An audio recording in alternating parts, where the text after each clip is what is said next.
Hello. Today we'll present the benefits of scalable switch infrastructures in large test labs for test automation applications. You will see why scalability is important. We will compare a small and large Layer 1 switch chassis for different network sizes and blocking configurations. And the focus of our illustrations will be on the economic and complexity issues between the architectures. Scalable switch infrastructure plays an important role in test automation applications by providing global access to assets. It provides automated configuration for repeated processes like interoperability or regression testing, and it can significantly reduce the capex of large labs with test tool and generator sharing or data replication by providing increased utilization of your existing assets. Failure simulation and analysis, as well as cable break simulation, can be automated with remote access and control. Let's talk a little bit about why scalability is important. First and foremost, it can lower cost. CapEx can be reduced by providing global access and increasing the utilization of your existing equipment without adding more gear. Planning for scalability dramatically helps simplify growth going forward. And having full line rate Layer 1 switching improves true performance testing. And the ability to run small and large operations concurrently from any location provides you with maximum flexibility. So how does switch scalability save you money? With a scalable architecture, only user ports are installed.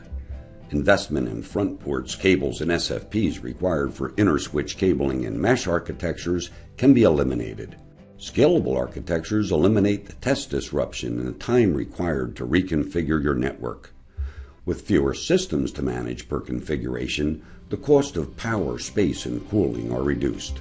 And by reducing the management complexity and providing global access to devices, you'll increase the utilization of your existing network tools and DUTs and can improve the time to completion for required tests.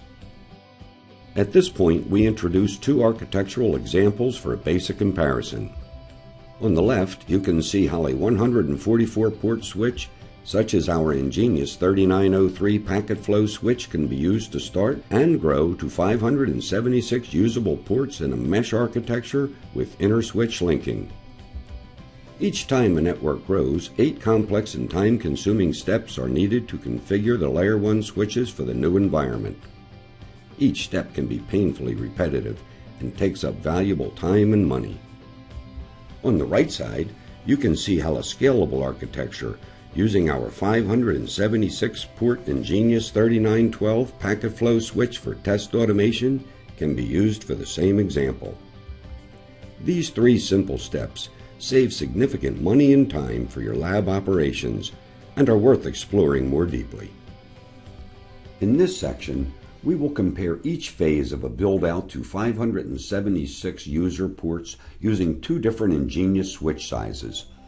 As a first step, we will install a test lab scenario with a combined 144 tools and DUTs on the left, and now the same tools and DUTs using a scalable system on the right. What you see here is a fully utilized 3903 system and a 3912 system with significant room for expansion.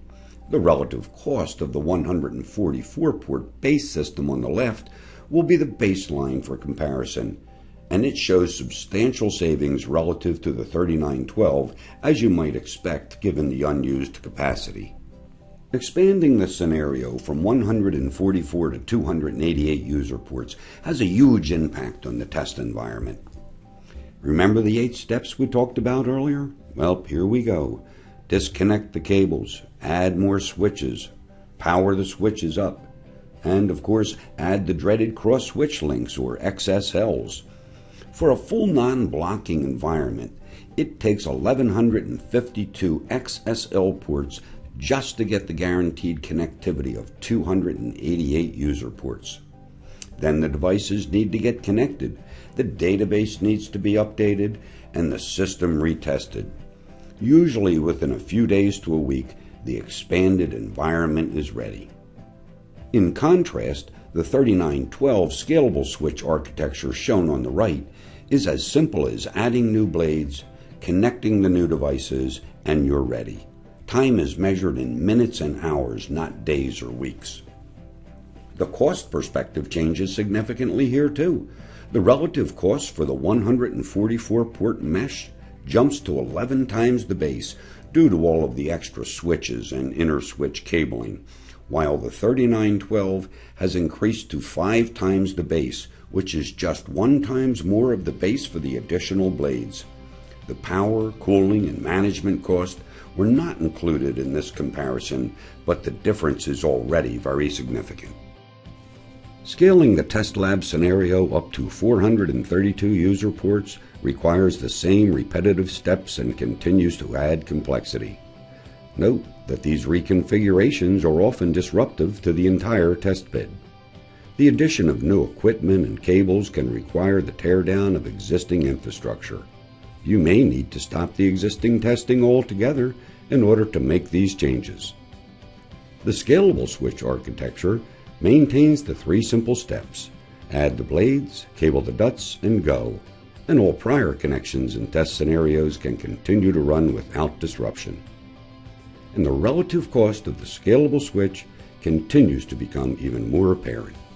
And finally, expanding this test lab scenario to 576 user ports requires time, more switches, and more inter-switch links. That's a lot of complexity, wasted ports, and extra dollars. And just like in the previous scenario, your existing testing may need to be halted altogether during this tedious scaling process. The 3912 continues to scale simply with new blades, the device connections, and it's ready to go. And at a relative cost of just 7 times the base compared to a whopping 22 times base for the 3903 solution. The key to the NetScout scalable switch architecture is our patented 3-stage switch design. This design consists of a central switch fabric known as the switch fabric modules, or SFMs. They provide full non-blocking connectivity for the chassis in a modular form optimized for use. The application switching modules, or blades, they're added as required to scale as the requirements grow. Combined, the blades and fabric modules offer data center class reliability and provide line rate performance on every port and every connection. A detailed animation of the NetScout switching architecture can be found on our test automation page shown here. Now, let's explore how central switch fabrics can be used in a modular way to accommodate different blocking architectures. In the previous examples, we examined the scenario for scaling the user ports from 144 to 576. In this example, we will compare the 3903 and the 3912 architectures where significant blocking is allowed. While non-blocking is always the preferred design, some labs implement partial blocking because of the cost savings, and all DUTs may not need to access all tools. Here, using a 144-port system, we see a 75% blocking architecture, which means that only 25% of the tools or DUTs between switches can be guaranteed for connection at the same time.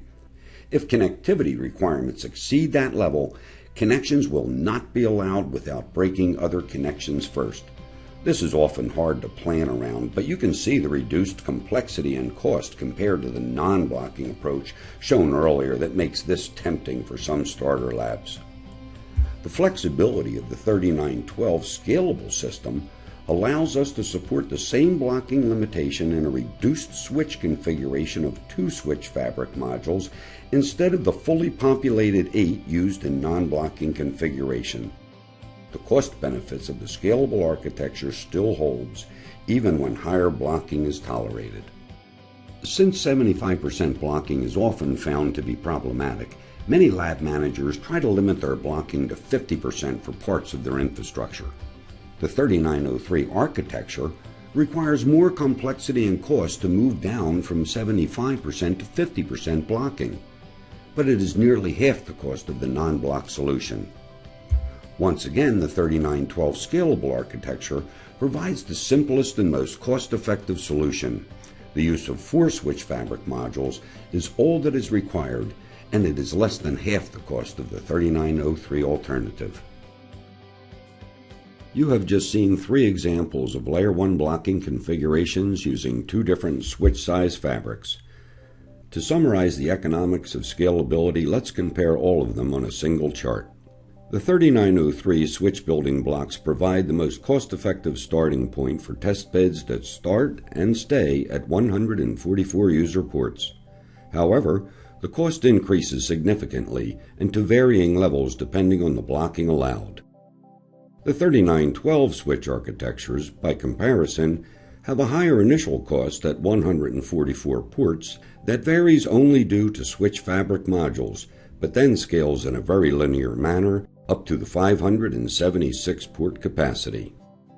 The economic conclusion is that the 3903 is best for scenarios that fit into 144 port test beds, while the 3912 is best for any architecture over 200 ports.